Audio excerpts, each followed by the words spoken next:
Hi, I'm Christopher Stewart. Now, I know sometimes people can sit there and say this, that, or the other thing. They can say, I have a lot of opinions, very opinionated. Sometimes I'm almost arrogant in some of what I'm saying. And some people can even pick on me for some of what I do, and especially for my opinions regarding specific styles of acting. Well, I think there's no greater opinion that I have than when you come down to the concept of auditions and agents. Every agent in America wants you to come in for an interview.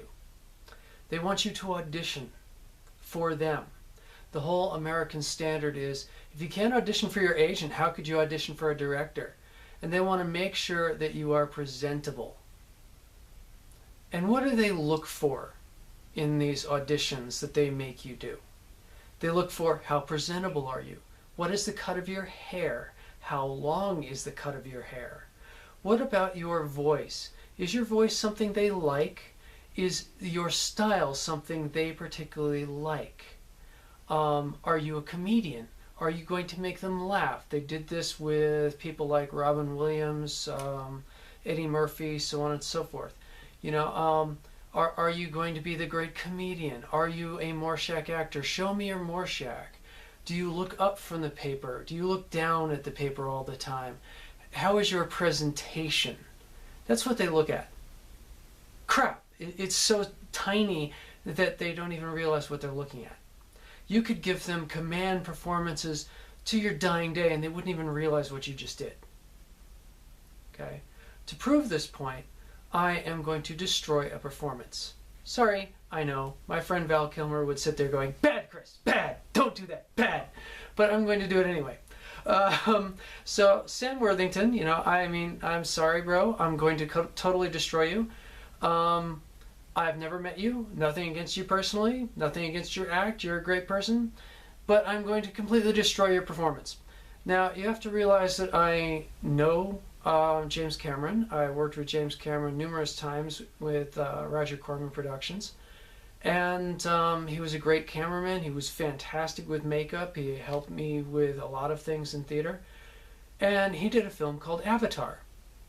Well, the point of the matter is, I cannot read from the script without completely destroying it and proving a miscast.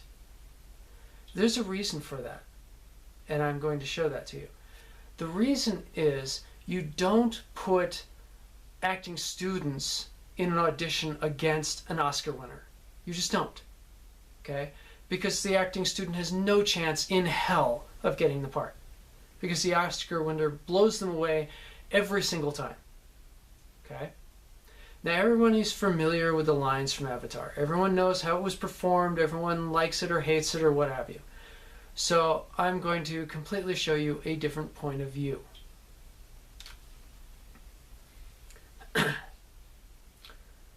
When I was lying there in the VA hospital, with a big hole blown through the middle of my life, I started having these dreams of flying.